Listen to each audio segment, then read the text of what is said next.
Hello everybody, welcome back to the vlog. My name is Filip Latocha, and today we are not reviewing shoes. In fact, we are going to be talking about a story of how I trained for my first half Ironman with a broken foot.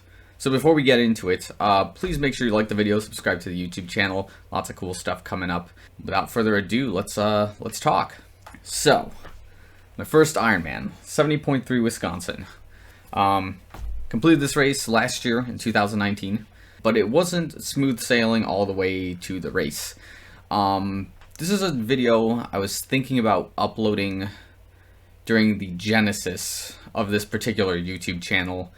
Because I originally thought it'd be an interesting story for people to hear if, you're in the middle of a training block for a race or some kind of season, and next thing you know, you get some kind of injury that kind of offsets you or complicates your training plan. First and foremost, this is going to be like a two-part story. This first half is probably going to be the implications of how we got my foot broken and some of the training.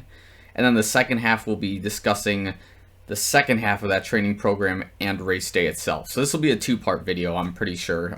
This might go for a little while. So let's get into the implications of how I ended up breaking my foot. So first and foremost, it's 2018.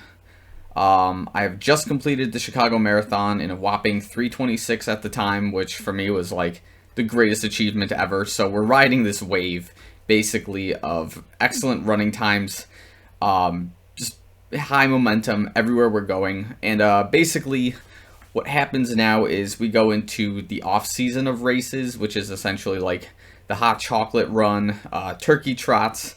There was a Polish Independence Day run that I was doing as well, and basically these were some of the runs that I'm just doing off-season just to stay fit, so once the next year starts, we can begin a training program for whatever race comes next. Usually it's like a Shamrock Shuffle or something along those lines. I digress. Basically, sometime before that Chicago Marathon, I had met a training partner at my local college gym, and basically we got along over running. He was a freshman in college.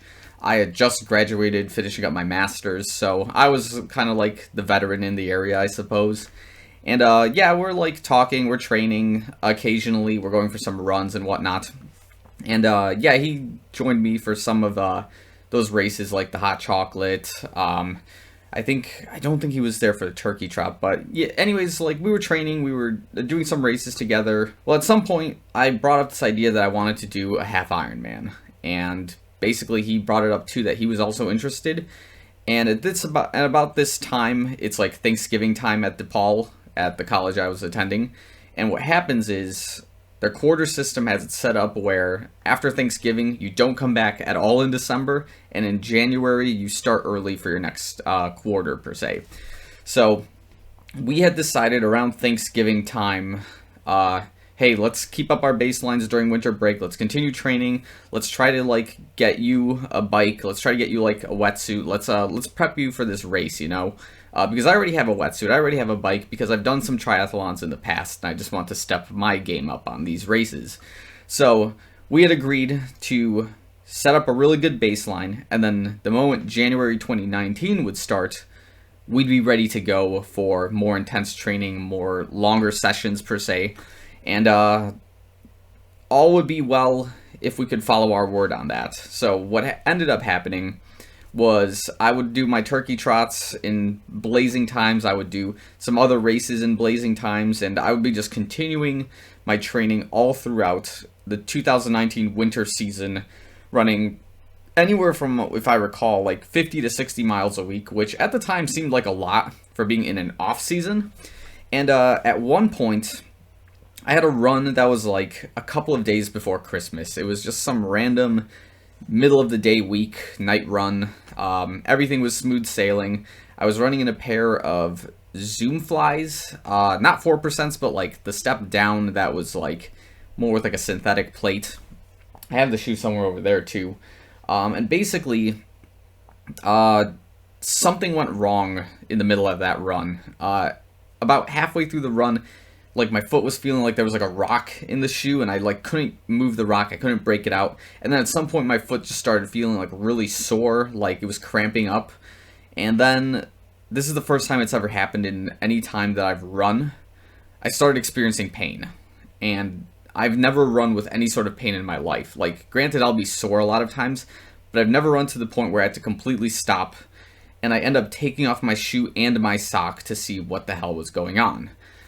It was night, so I couldn't really see what was going on with my foot, but at that point, I couldn't run any pace faster than almost 9-minute miles. Like, it just started getting worse and worse, and I was turning it into a run, walk, and it basically ended pretty badly. I got to my gym in the middle of the night. I was trying to stretch out my foot, see what was going on. I thought it was swollen at the time. I couldn't tell because, again, like, I wasn't looking for these signs of a broken foot. I wasn't sure what the signs were. And yeah, basically I was in a lot of pain. I was limping, and the next day I managed to schedule an appointment to like get an x-ray from my foot from a local doctor at the time. After that, the x-rays didn't conclude anything was broken, but it did feel like I had like massive pain in my first metatarsal, which is the big thumb, and then the fifth metatarsal, which is the little pinky finger there in your foot. And the pain was like immense in the entire foot, but those two metatarsals in particular just hurt the most, and I couldn't like explain it why. I don't know if it was just the swelling or it was just the first time I've ever felt that kind of a pain, but the point was, I was looking up broken foot symptoms that night, and I was looking up this thing called the Jones fracture, which is the fifth metatarsal. And they were saying if the fifth metatarsal was broken, that you might need surgery. And I thought, surgery? I've never had surgery in my life, and I don't think I'm ready to have surgery now. So if I have like a broken fifth metatarsal, there's no way I'm doing this surgery. Like, I'll limp for the rest of my life. I can't do that. So basically, my doctor's appointment concluded that there was nothing broken. I was diagnosed with metatarsalgia, whichever one is pronounced, where it's just like a tendinitis in the metatarsals, and he says just take a few days off, don't run with it, and then you'll be fine after a couple of days. And yeah, for the most part, I couldn't run that day. Basically, just, I don't know, just something wasn't right, and I couldn't put any pressure on my foot in long periods of time. But I did have a pair of Hoka One Ones that I was walking around in, which, thank God, those shoes were comfortable. I was able to kind of hide the limp, but at the same time, I'm working an IT job at the airport that has me walking anywhere from 2 to 6 miles daily every morning. And it doesn't help to be working that job while you have a supposed metatarsalgia diagnosis. So, fast forward a few days, it's Christmas time. I kind of take a break from running, just officially, because it's like this winter time where we go on a ski trip, and I'm not really, worried about running outdoors as much. Actually, usually around this time I take about a week off from running, which is not bad, I suppose, but I digress. So basically during the ski trip, we conclude that because my foot is immobilized in a ski boot, that there isn't going to be a lot of motion in the foot that would cause it to hurt while I was skiing. And for the most part, that was correct. Of course, the things that we had to look out for was going into the boot and out of the boot with your foot, because of how the boot is like structured. It's very difficult to slide your foot in and take it out. And like, it was very painful to do that. But like, once it was in and we can start skiing, it wasn't so bad. It would just flare up occasionally as the day went along. Which wasn't so bad, but I can name like this one exact moment. I think I have like a video on my Instagram of like when we took like this little jump like this big, and I called it like the 450 McTwist because it was just funny as an Instagram joke. And like I remember specifically landing that jump, and I felt like my foot cracked. And like I can't explain why, just that's probably the case. Not in a painful way, but like, if you're like cracking your knuckles, it was just like very distinct, and I couldn't like figure out if like this was a big issue or not or whatever. So the point is, I'm not running. I'm icing my foot pretty much daily, just to just in case something is broken, that like the more ice I put on it, the better it's gonna get sooner. And yeah, so essentially what happens is we get back from our ski trip, and about a week later I can finally go to another doctor's appointment where we actually went to like an orthopedic to go see what was going on. I'm officially diagnosed with a broken foot. The X-ray showed that I'm having a calcium deposit on my third metatarsal, which is like the best outcome for this particular scenario because the third metatarsal, how do I put it? It doesn't require surgery to fix in most cases. It's like right in between, obviously it's your middle toe, so it doesn't require major use throughout your day like the fifth and the first metatarsal, which are like the most dominant pieces in your foot. And basically, I was given a boot to wear for the next given amount of time.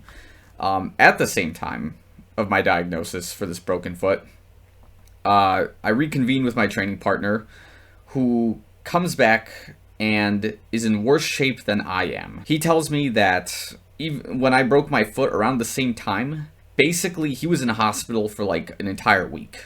They didn't know what was going on with him. There was something related with like huge pains in his stomach, a lot of breathing issues, and they later found out that he had Crohn's. And for those who have Crohn's or have heard of it, it's basically like a stomach acid issue, a lot of pain in your stomach, and you basically have to take some meds to basically reduce the swelling and the pain and like the acid attacks, I guess you can call it.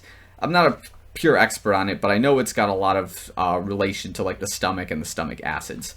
But he's now diagnosed with Crohn's, and he has to be a lot more delicate in all of his workouts, essentially not to overdo anything, not to hurt anything, because he's been off from running for now over 2 weeks, whereas I was just out for like a week before I started doing anything after that.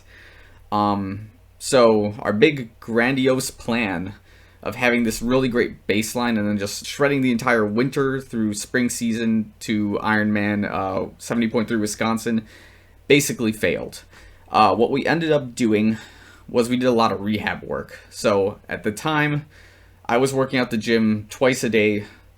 I couldn't swim because there was too much pain in my foot to like have this flipper motion with my foot, but if I was smarter at the time, I would have just had one of those buoys that you put between your legs and you do strictly upper body swimming work. That would have been like smart. But the thing I could definitely do was bike in a cleat, and I could run really, really slow. So the doctor at the time told me no running for 6 months, and then after 6 months, we'll decide how the bone is healing, whether you can go ahead and continue training and whatnot, and we'll discuss at that point. So, knowing me and knowing how I understood my body at the time, I said F that. Basically, I was running every single day in a pair of Nike Flyknit 4% because it was the only shoe I can run in that made me feel comfortable with a broken foot.